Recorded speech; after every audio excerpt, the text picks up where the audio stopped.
Welcome to Streetz 993, your choice for hip-hop and R&B. I am your host, Averianna, the personality. Today we have an exclusive guest checking in, y'all, with 5 #1 Billboard awards, 8 gold, and 6 platinum plaques. His catalog includes hip-hop artists like Kanye West, Drake, DJ Khaled, The Weeknd, Tiana Taylor, and the list just goes on, guys. Today we have the producer Mixx in the building. How are you? Yo, what's up, people? It's Mixx, your boy. I'm good. Good. We first of all, we appreciate your time. You know, spending some time in the streets with us today. So, how you feeling? You know, we're a month and a half in 2021. Where you at? Where you at mentally? Mentally, man, I'm just getting prepared to have a better year than the last year all around. You know what I'm saying? Yeah. Okay, so go ahead.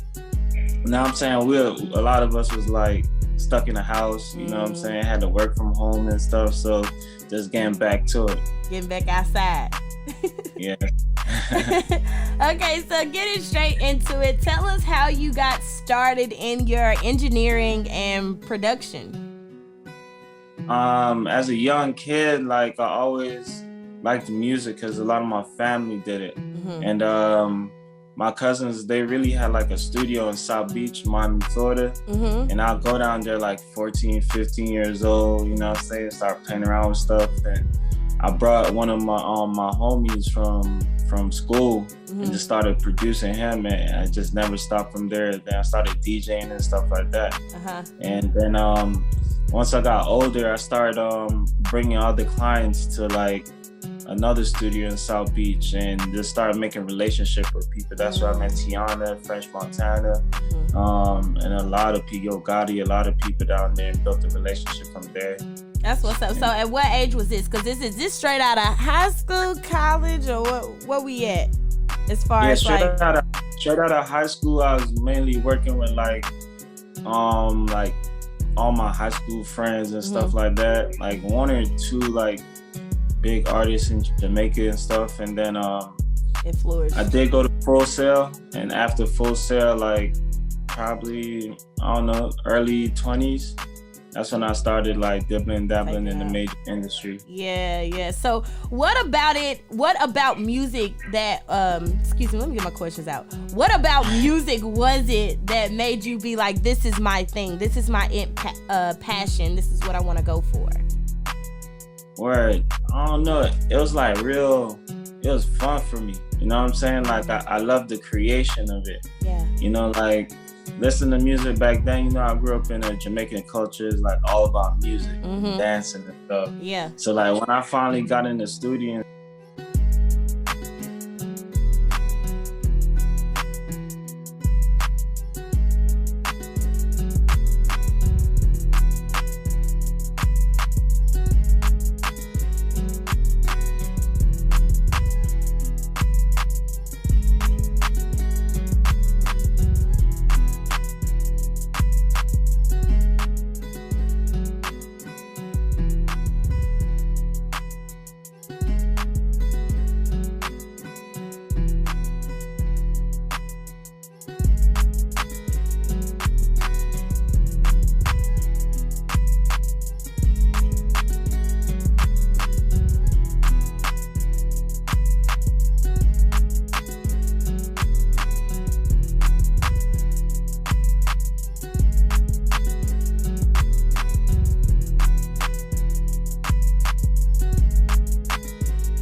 record for you. I played it. She was like, yo, I love it. Went in the booth, cut it.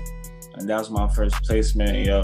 I was like, you know, I kind of try to stay cool, not celebrate too much. But, try to be humble, try to be, you know, okay, let me keep my composure. No, but after that, it was definitely champagne bottles and, you know, turning up with the friends. As you should, as you should. Now tell us about, you know, when you receive your first plaque, because that's two different things. You have a placement and then now you got something to hold. What was that feeling like? Man, it felt so accomplished. Like, you know, because before I got my first plaque, I was like, yo, I've been working for a minute. I don't got no plaques. And I see all my friends getting plaques. I'm like, it must feel nice. Yeah. And then my first plaque came in, you know, even more champagne bottles, more partying, just like turning up, having fun, celebrate, you know. And then after the first plaque, I was like, it just made me hungry for more. Yeah.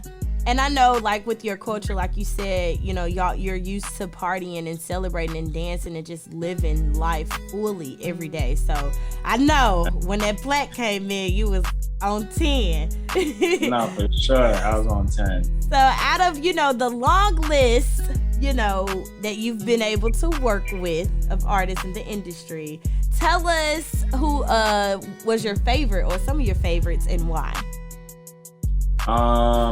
Tiana, she was definitely one of my favorites, you know what I'm saying? She keep it real to the core. She is very, you know what I'm saying? You feel like you're in the presence of family when you work with her. Her energy, her aura is good.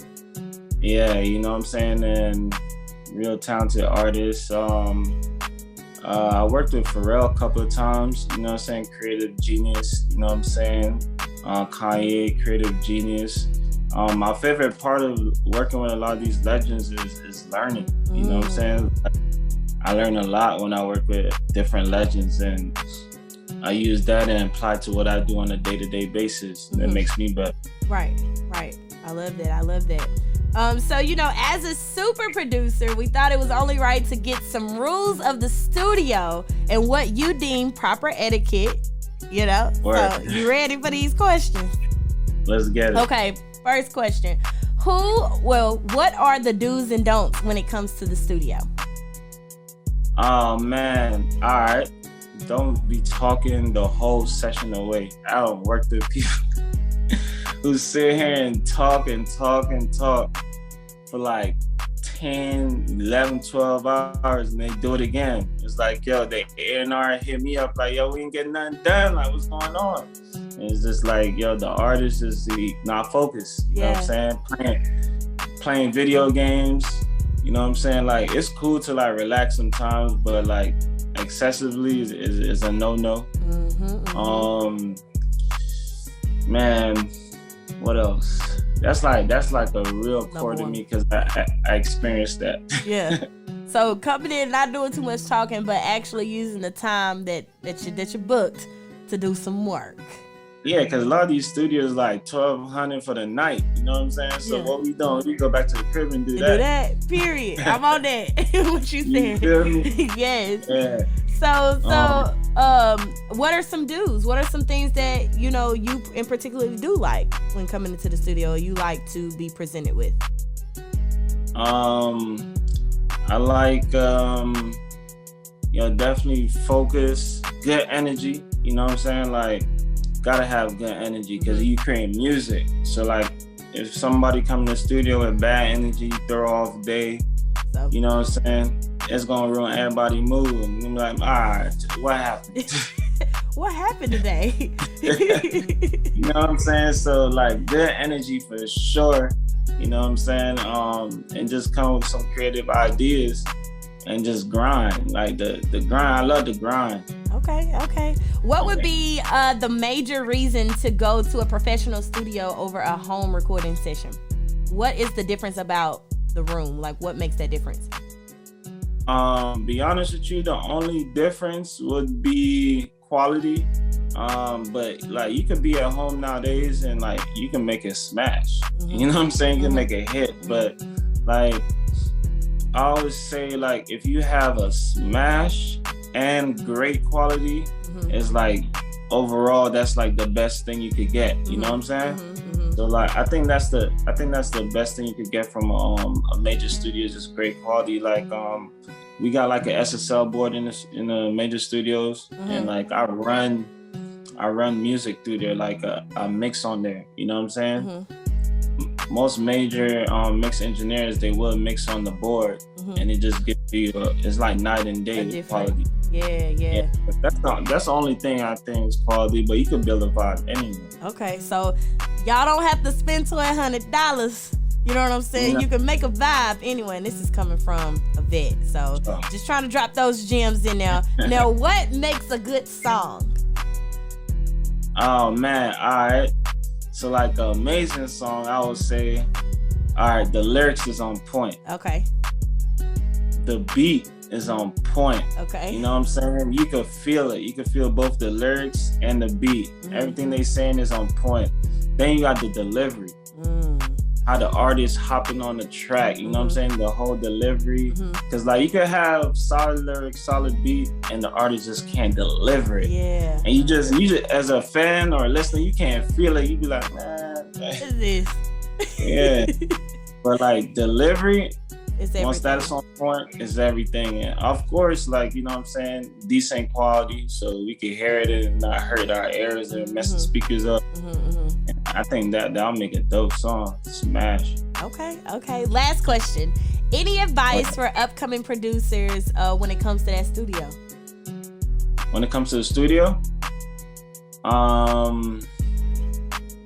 Like, what do you mean when it comes to studio? Just, you know, as far as like how they set up their studio sessions, you know, how they should, you know, present themselves to an artist, you know, what a studio session should be, like what type of, because like we talked about etiquette, but like what are some things or like little pieces of advice that we don't talk about every day that is important as a producer? Okay, timing.